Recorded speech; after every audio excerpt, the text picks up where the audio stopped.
کہ جنت میں ایک ایک درخت ایسا ہے کہ اگر ایک گھوڑ سوار 100 سال تک، صحیح بخاری میں آتا ہے، 100 سال تک گھوڑے پہ بھاگتا رہے، اس کے سائے سے باہر نہیں نکل سکتا۔ یہ جناب سائز ہے ایک درخت کا، سر ایک درخت کا، تو کائنات پھر کتنی بڑی ہے۔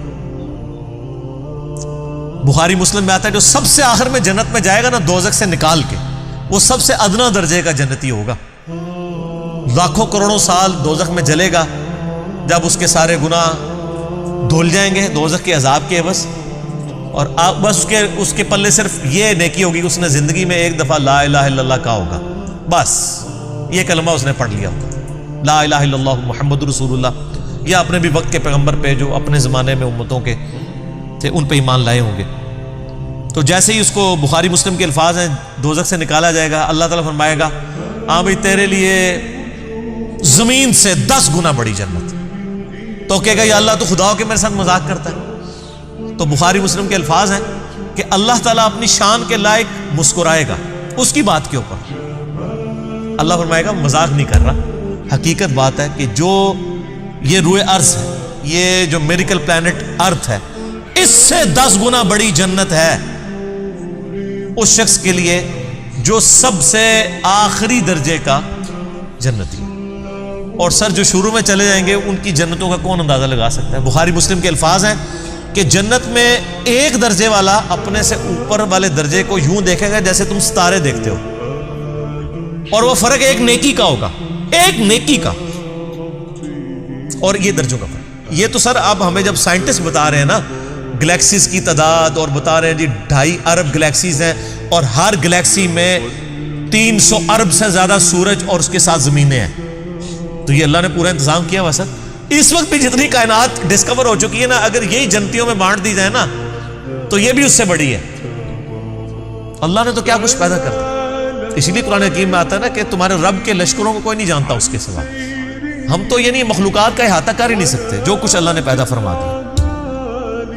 تو اللہ تعالیٰ ہمارا ہے کہ ٹہنیوں والے درخت ہوں گے ان جنتوں کے، فَبِأَيِّ آلَاءِ رَبِّكُمَا تُكَذِّبَانِ فِيهِمَا عَيْنَانِ تَجْرِيَانِ، ان باغوں میں 2 چشمے جاری ہوں گے، فَبِأَيِّ آلَاءِ رَبِّكُمَا تُكَذِّبَانِ فِيهِمَا مِن كُلِّ فَاكِهَةٍ زَوْجَانِ، اور ان باغوں میں ہر طرح کے میووں کی بھی 2 قسمیں ہوں گی، ہر میوے کی 2 قسمیں ہوں گی۔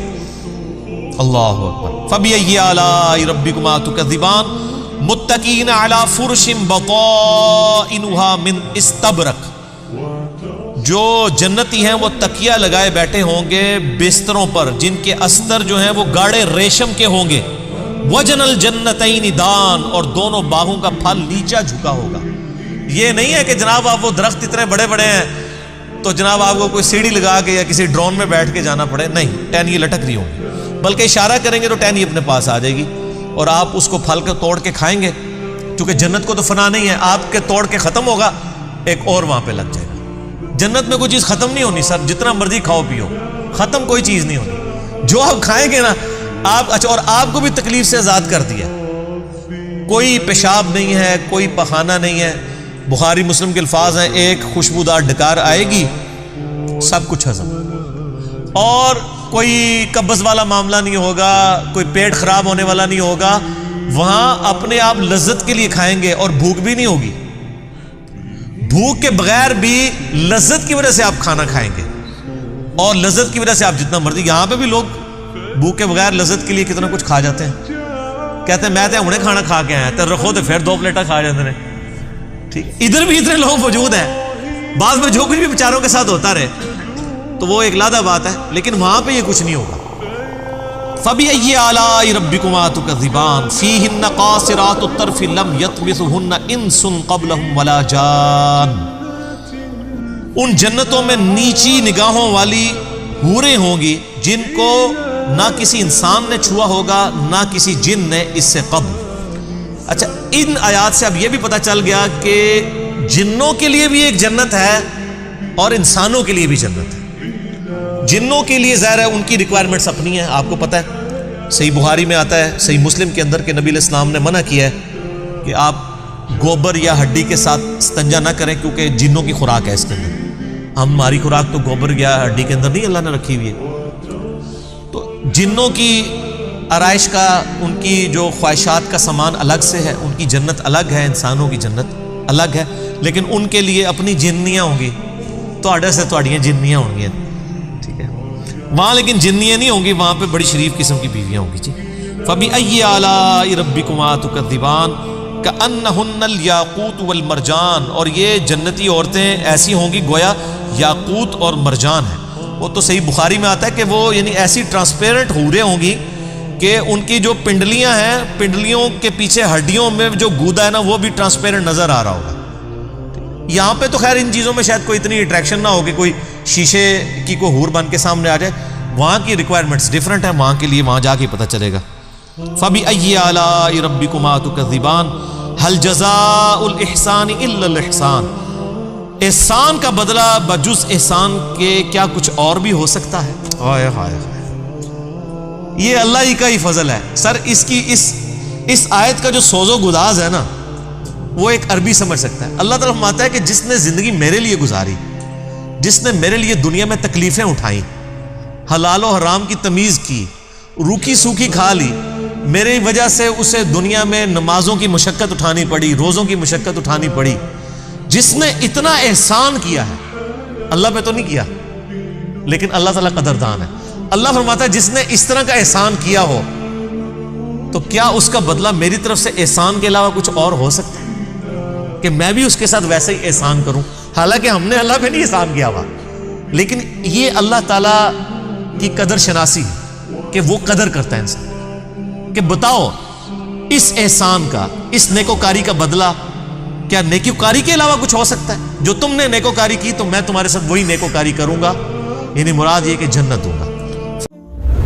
وَبَشِّرِ الَّذِينَ آمَنُوا وَعَمِلُوا الصَّالِحَاتِ، اور اے نبی علیہ السلام آپ خوشخبری دے دیجئے ان لوگوں کو کہ جو بات مان لیتے ہیں، یعنی ایمان لے آتے ہیں اور نیک اعمال اختیار کر لیتے ہیں، أَنَّ لَهُمْ جَنَّاتٍ تَجْرِي مِن تَحْتِهَا الْأَنْهَارُ، کہ ان کے لیے باغات ہیں جن کے نیچے نہریں بہتی ہوں گی، كُلَّمَا رُزِقُوا، جب کبھی بھی انہیں رزق دیا جائے گا اس جنت میں، منہا ان باغوں میں سے، من ثمرۃ الرزق، کوئی پھل رزق کی شکل میں ان کو جب پیش کیا جائے گا، اہل جنت کو جنت میں جب کوئی فروٹ دیا جائے گا، قالوا هذا الذي رزقنا من قبل، وہ کہیں گے یہ تو وہی ہے جو ہمیں اس سے پہلے دنیا میں بھی دیا جاتا تھا، وَأُتُوا بِهِ مُتَشَابِهًا، حالانکہ وہ ان کو اس سے ملتا جلتا فروٹ دیا جا رہا ہوگا، ایگزیکٹ نہیں ہوگا۔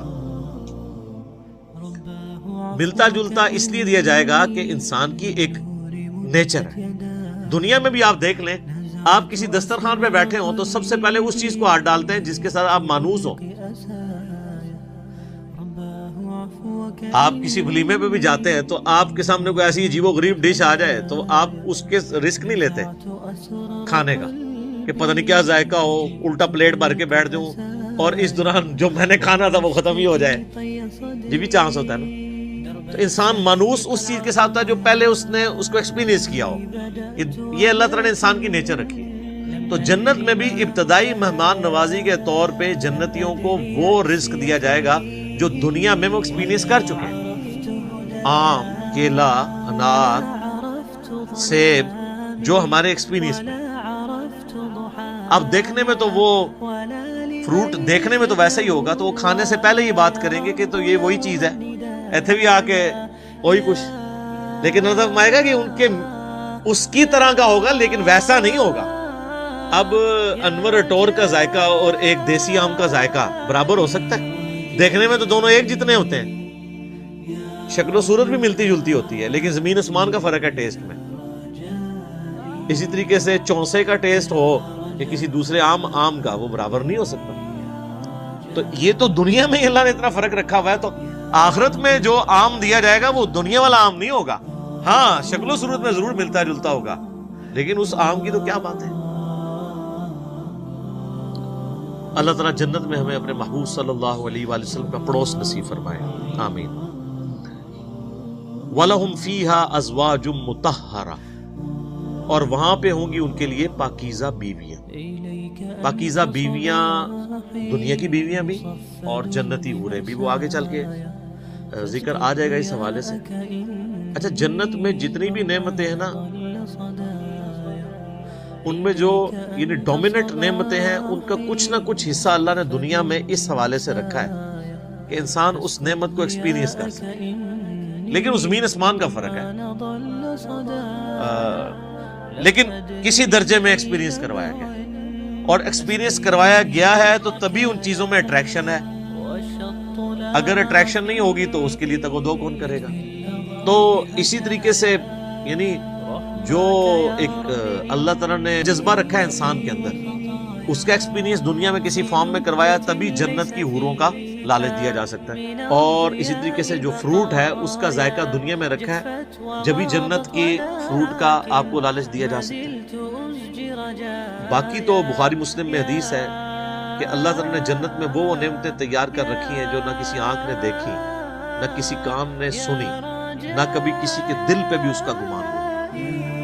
وہ تو ان امیجنیبل. یہ صرف متشابہات ہیں, چیزیں ملتی جلتی چیزیں دنیا میں صرف بات سمجھانے کے لیے.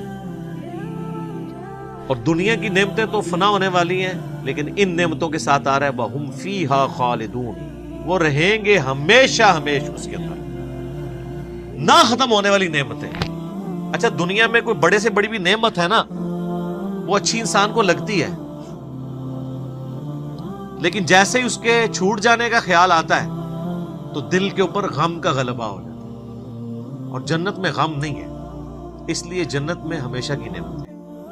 صحیح مسلم میں ایک حدیث ہے کہ جب جنتی جنت میں داخل ہونے لگیں گے تو ان کو ایک ندا کی جائے گی, جاتے ہی خوشخبری ملے گی, تمہارے لیے مبارک ہے, آج کے بعد تمہیں کبھی موت نہیں آئے گی, تم ہمیشہ زندہ رہو گے. آج کے بعد تمہیں کبھی بدحالی نہیں آئے گی, تم ہمیشہ خوشحال رہو گے. آج کے بعد تمہیں کبھی بڑھاپا نہیں آئے گا, تم ہمیشہ جوان ہی رہو گے. اور آج کے بعد اللہ تم سے کبھی ناراض نہیں ہوگا, ہمیشہ راضی رہے گا. یعنی دنیا میں تو سب سے بڑی اہل ایمان کے لیے ٹینشن ہی یہی ہے نا کہ میں نے یہ کیا تو ناراض نہ ہو جائے. جنت وہ جگہ ہے جہاں کچھ بھی کر لیں اللہ ناراض نہیں ہوگا. ہر وہ چیز جو دنیا میں بھی جرم تھی وہاں جا کے وہ جرم نہیں رہے گی. دنیا میں مرد کے لیے سونا پہننا حرام ہے, اور جنت میں سونے کے کنگن پہنائے جائیں گے, ریشم کا لباس پہنایا جائے گا. قرآن پاک میں آتا ہے, بخاری مسلم میں درجنوں احادیث ہیں. جسے شوق ہو تو مشکات المصابیح کی 3 جلد میں جنت والا چیپٹر پڑھ لیں تو آپ کو اندازہ ہوگا کہ جنت میں اللہ تعالیٰ نے کیا کچھ رکھا ہے انسان کے لیے. لیکن یہ بات اپنی جگہ ہے, ایک حقیقت ہے کہ جنت پہنچنا بڑا مشکل ہے. یہ سب سے بڑا المیہ ہے. یہ تو بابوں نے آپ کو ایک خدا کا تعارف کروایا نا کہ جنت تو اپنی جیب ہی چاہے. کتابیں یہ نہیں بتاتی, کتابیں کچھ اور ہی بتاتی. صحیح مسلم میں حدیث ہے کہ اللہ تعالیٰ نے جنت کو ناگوار چیزوں سے ڈھانپ رکھا ہے. یعنی جنت تک پہنچنے کے لیے کئی ناگوار چیزوں سے آپ کو گزرنا پڑے گا, پھر جنت آئے گی. اور جہنم کو اللہ تعالیٰ نے خوشنما چیزوں سے ڈھانپ رکھا ہے. یعنی ہر اٹریکٹ فل چیز دوزخ کی طرف لے کے چلی جائے. ناگواری تو ہے نا, یعنی روزانہ 5 وقت نماز پڑھنا دنیاوی طور پہ ایک تردد تو ہے, سردیوں میں وضو کرنا ایک تردد تو ہے, گرمیوں کے روزے رکھنا ایک تردد تو ہے, حلال اور حرام کا فرق کرنا ایک تردد تو ہے. اور دوسری طرف آپ جو اپنی مرضی کے مطابق کوئی بھی کام کرتے جائیں وہ سیدھا آپ کو دوزخ کی طرف لے جائے گا, جو آپ اپنی مرضی سے کریں گے. اور جو اللہ کی مرضی سے کرنا پڑتا ہے اس میں تردد تو ہے, ظاہر وہ نفس کے خلاف ہے. یہ مسلم شریف کی حدیث کمال حدیث ہے کہ جنت ناگوار چیزوں سے ڈھانپی ہوئی ہے اور جہنم خوشنما چیزوں سے. اس کی ایکسپلینیشن جامع ترمذی میں, سنن ابی داؤد میں, سنن نسائی اور ابن ماجہ میں ہے کہ جب اللہ تعالیٰ نے جنت کو پیدا کیا تو حضرت جبرائیل علیہ السلام سے کہا کہ جائیں جنت کو جا کے وزٹ کریں کہ میں نے کیسی رہنے کی جگہ بنائی ہے.